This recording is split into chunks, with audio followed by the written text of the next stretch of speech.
Hello, welcome to Microfiche Microphone. I'm Micah, and on this channel we look at microfiche from the past, old newspaper articles in the public domain, and we look at them with our modern eyes, our modern perspective, and see what we can learn from them. On this microfiche time capsule, we are looking at a relatively long article called Of Special Interest to Women, Things Seen and Heard at Fair by the Home Department Editor. This is from Kansas Farmer, 28 September 1918. I've kind of been ignoring this article for a while. I thought it might be fun to read, but then I realized how long it was, and so I kind of avoided it. But it's time to get into it, yeah? I have no idea what this is about.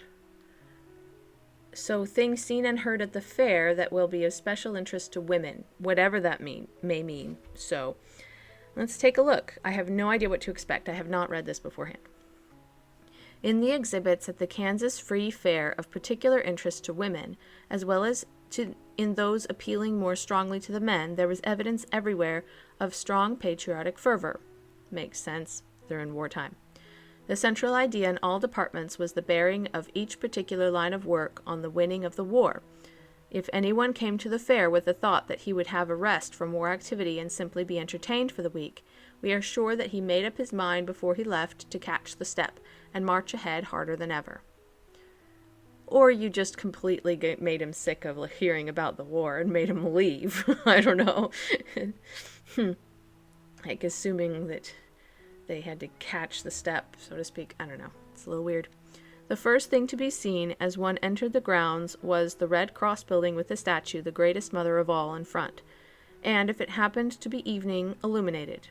The Red Cross building, huh? This statue represents a sweet-faced woman holding in her arms as tenderly as if he were a baby a khaki-clad lad on a stretcher. Oh, with a large red cross for a background. Greatest mother of all. So is that a nurse, then? Inside the building, the work of the different departments of the Red Cross in knitting, canteen, home service, home nursing, and the making of surgical dressings and refugee and hospital garments was represented. In a special tent, 2 trained nurses from Topeka hospitals demonstrated the first aid work of the Red Cross, giving all their time to emergency, sick, and injury calls from those in attendance at the fair. Girls with baskets of artificial flowers sold tiny buttonhole bouquets on the grounds at 10 cents or whatever you want to give, to buy milk for Belgian babies. Oh, that's sweet. They met a generous response, and in one day taking in $560. For selling things for 10 cents, they sold over 5,600. That's a lot. I'm hoping they got a lot of just simple donations, because that is a lot of buttonhole bouquets. In the People's Pavilion, educational and patriotic features were given every day under the auspices of the Kansas Council of Defense.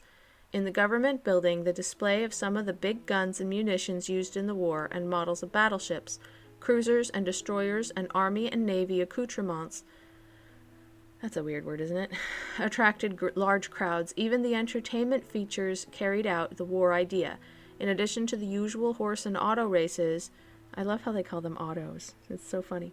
Military drills were given by Kansas State Guards and by a company of infantry from Fort Leavenworth. The music was largely of a patriotic nature, and the grand fireworks display at night portrayed the taking of a French village by the Germans and its recapture by the Allies, introducing troops of all the Allied nations. Like real troops or like just pictures? I don't know. That seems a little strange. Well, part of it I get because basically everybody had a family member that was overseas, and maybe they didn't quite understand what they were doing overseas, and maybe they wanted to show them a little more clearly, look, this is what your, son or boyfriend or brother or husband or whatever it was who's serving might be going through, might be seeing. So I like that idea. But like them having troops of all of the Allied nations, how would they do that? This is a fair in Kansas. I mean, would you really have like Belgian troops? You know what I mean? Like, that seems a little strange. I just doubt that they did. I'm assuming that those were photographs. If they were photographs, then that makes perfect sense. But if they were people, like, really? It made it sound like they were, like, yeah. It made it sound to me like they were people, but hey, what do I know? Okay. The culinary and the homemade departments and the exhibits of the Boys and Girls Clubs featured food conservation and canning and drying fruits and vegetables. Oh, I like that. Curing and preserving meats and the making of conservation breads and cakes. Daily demonstrations were given by the mother-daughter canning clubs in the cold pack method of canning. In the culinary department, Miss Irene Taylor, home demonstration agent for Shawnee County, also explained this method of canning fruits, vegetables, and meats. And in the home department, Miss Rena Fabian demonstrated various uses of cottage cheese. I like that. Like, just to try and help everyone to, like, organize themselves better. Yeah. I know there were some food shortages, so I think that they were trying to keep that at a minimum. Like, that there wasn't a major problem. Hopefully it worked. There you go. Canning Club exhibit. One of the most striking and most attractive exhibits on the fairgrounds was the display of the work of the mother-daughter canning clubs of the state. One side and one end of the entire west wing of the agricultural hall was occupied by the displays of the work of the canning, sewing, bread making, and garden clubs, and more than half of the space was given to the canning club exhibit. Okay, that's good. So this is kind of a hot topic at the time then, is preserving food for the future so nothing is wasted. Makes sense to me. Like I've read articles on how they sent ridiculous amounts of food to Europe post-war in order to feed the refugees, which is awesome, but it meant that at home they didn't have nearly as much as they usually did. So saying that, oh, the canning club is super popular right now, that makes perfect sense to me. Yeah, they're just trying to preserve everything that they have so that nothing is wasted and that they don't have to then go without. Yeah, like otherwise it's either can your peaches or live without peaches until next season, because we're sending all of the ones we have that are fresh overseas, if they even make it there. And you don't want them going bad anyway. So, yeah, it's a good idea. 18 mother-daughter groups made 100 quart displays of canned fruit, vegetables, and meats. In many cases, the products canned were those grown in the garden club work. Very good. There's some crossover there. The canned goods were unusually good in quality and in color and included a great variety, although no extra credit was given for more than 50 varieties in any one exhibit. Okay. This ruling being made to discourage the canning of novelties and products that it is impractical to preserve in this way. Some of the canned products noted were cauliflower, baked apple, stewed and roasted chicken, corn, roasting ears, beets, carrots, asparagus, string beans, rhubarb, lard, honey, eggs preserved in water glass, eggs preserved in water glass.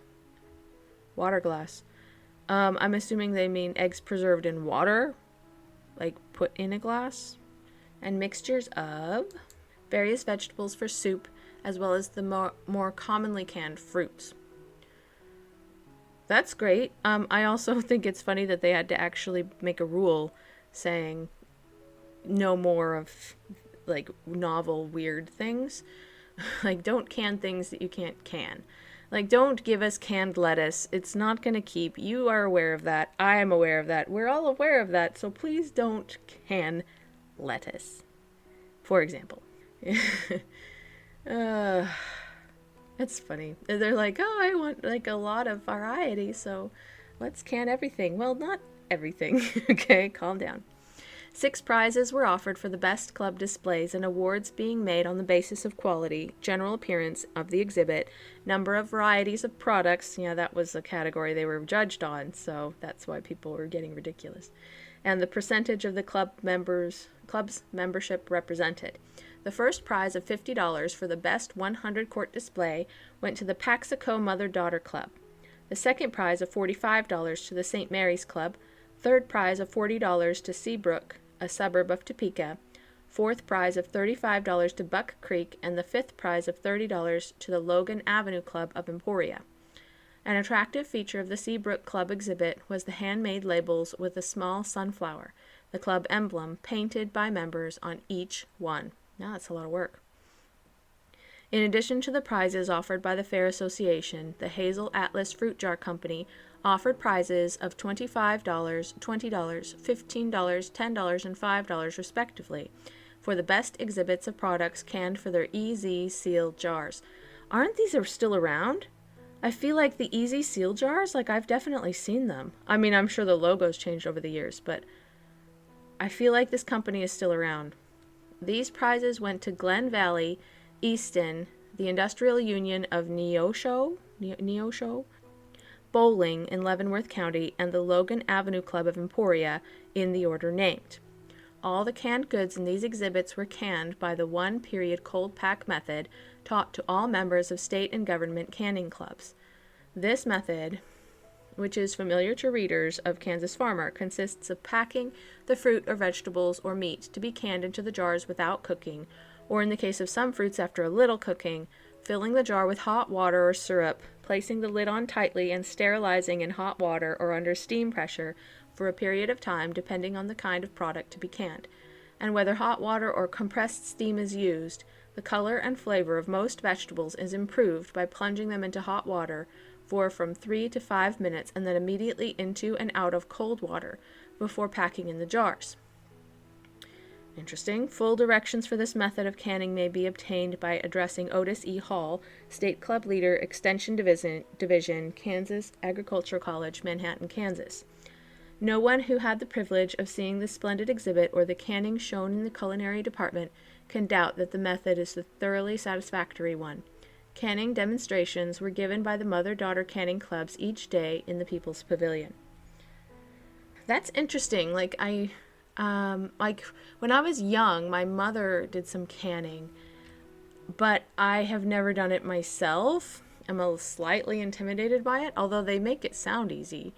I don't know. It sounds really cool. So, good job. Canning was very, very important, especially in an agricultural society.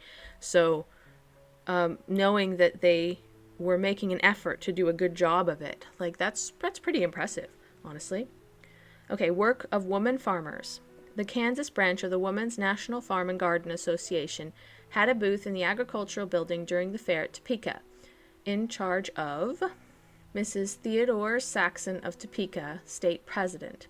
The vice president of the association is Miss Edna Corbett, who has recently volunteered for war work in France. The secretary, Mrs. Ella Brill Nelson of Topeka, and the treasurer, Miss Louise Krigbaum, who lives on a farm near Topeka. Everything shown in this booth had been produced by Kansas women. Okay. Among the garden products displayed were tomatoes, rhubarb, cabbage, beets, asparagus, squashes, potatoes, peppers, carrots, ever-bearing strawberries, Brussels sprouts, and flowers of various kinds. A model farmhouse with well-arranged grounds planned by Mrs. Saxon formed a part of this exhibit. Moss was used for grass, and tiny trees and vines appeared here and there, while walks were laid in the sand. Green twigs with bits of pink paper to represent blossoms were cleverly used to simulate roses climbing over the back porch, a fountain and lake in the foreground, and a swing with small dolls to represent those living in the home, pleased the children and gave to the older ones an attractive picture of farm life. The largest exhibit by any one farm woman was that of Miss Lucretia Campbell of Meadows Farm, Humboldt, Kansas, who is a member of the advisory board of the association. In addition to garden products, she sowed mechanical herbs, persimmons, pawpaws, I don't know what that is, and exhibits of wheat and corn that would have made a creditable showing in the regular agricultural exhibit. What is that, rabbit? I was going to say rabbit. Oh, I think it is rabbit. That's a typo. Okay, rabbit, squirrel, raccoon, and skunk pelts were included in the exhibit from this farm, the animals having been shot in the woodland and the hides tanned by Miss Campbell. A sample of crude oil from the well on the farm was also shown. Yeah, there's natural crude oil in Kansas. Yeah. Not all over, but in areas, yeah. La Rest Park is a natural wooded park on the farm. Miss Campbell had a picture of one elm tree which measures 25 feet around the base. Wow! She is planning to build in this park a home for soldier boys when they return, a place where some of those who have no homes of their own can come to rest and adjust themselves to the new order of things. Wow, that's really cool. Hats off to you. So I love that they are emphasizing the work that women are doing, because with most of the able-bodied men off to war, most of the work has to be done by the women. And I feel like in general they've kind of skimmed over that in the past, but that this is time for them to address it directly. I really like that. I really like that. Showing what women are capable of, you know? Yeah, like, don't underestimate women. Women can do a lot. All right. Prize oatmeal bread. It seems to us that oatmeal makes one of the most satisfactory wheat substitutes for use in bread.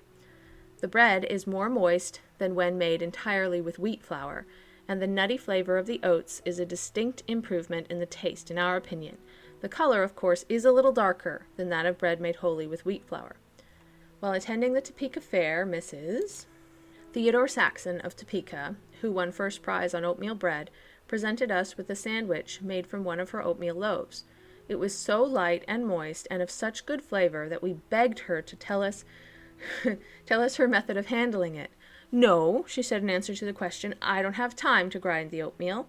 I don't even have time to cook it before using it in the bread. I just scald it in hot water, using twice as much hot water as oats. Oh, I like that. So just let it soak a bit. I pour the boiling water over the oats, stir them up well, and let them stand until they are cool. At the same time, I put a cake of yeast to soak in a little warm water. Then I boiled 2 or 3 good-sized potatoes in their jackets, peel them, run through a ricer, and beat the potatoes and oatmeal together. Nice. So it's more like a paste then instead of like chunks. When the mixture is cool enough, I add the yeast and stir it thoroughly through the oatmeal and potatoes. Then I add 2 large tablespoons of sorghum and 2 of fat. Bacon fryings is the very best kind of fat to use. I usually measure the sorghum and the fat with the large spoon I use for mixing, so it is really more than an ordinary tablespoonful. Then I add a teaspoonful of salt and enough wheat flour to make a good batter and set it to raise overnight or until light, if I start it in the morning. When light, I work in enough wheat flour to make it stiff, adding flour until it will take no more, and let it rise until twice its bulk. Then it is ready to be made out into loaves or light rolls. When it has risen to twice its bulk in the pans, I put it into a cold oven and start the fire, letting it rise as the oven heats. Of course, one could not do this with bread made entirely from wheat flour, but the oatmeal bread will not get too light if the oven is heated as rapidly as usual. It should be baked for at least an hour until it is thoroughly done. This will keep for a week without drying out. That's interesting. I'm sorry, I was very fascinated by that methodology. Like, you might think that's silly and it might be boring for other people, but I actually do bake, and I bake kind of a lot of bread myself. And so reading about her methodology, which is very different than what I've used, is very interesting. But like showing them like make the potatoes and oats into a paste first, like that's really fascinating to me. It makes me want to try it. Now, the potatoes did not faze me at all. If you haven't heard of potato bread, it's quite good. I have had oat-based bread, but probably not with this method. So I would kind of like to try it just to see if it works, you know what I mean? Yeah. And putting it into a cold oven, it's just a way of allowing it a slightly longer to rise. So she allowed it to rise a long time. Like the initial rising, leaving it overnight, like that's quite a long time. Yeah, I want to try it. If I make it, I will let you know. I'll write it in the description. Anyway, I don't know. I just really want to try it now. Okay, girls make war bread. Only war breads made by bona fide bread club members according to instructions sent to the bread club girls. from the Agricultural College were awarded bread club prizes. It has to be specific kinds of bread, yeah? The awards follow. Liberty Muffins, number 1, Hazel Gray. 2, Mildred Musser. 3, Irene McCafferty. Oskaloosa, Clara McNair Greeley, and Elsie Marshall, Bonner Springs. Okay. Oatmeal Muffins, 1, Antoinette Hammerly. 2, Frances Dupneck, Agenda. 3, Louise Glick, Gladys Wright, and Christine Wilkin. Okay. Cornmeal Muffins, 1, Agnes Wilkin, Scipio. 2, Helen Berry, Jewel. 3, Velma Dennis, Oskaloosa. Gertrude Ganger, Leavenworth, and Arlene Glick, Jewel City.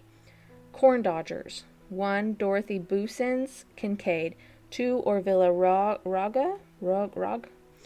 3, Esther Warden. Best Loaf of Cornbread, 1, Edith Newbanks. 2, Helen Wenzel, Leavenworth. 3, Marjorie Grieve, Matilda Schwegmann, Scipio, and Gladys Hannah Wright, Michigan Valley.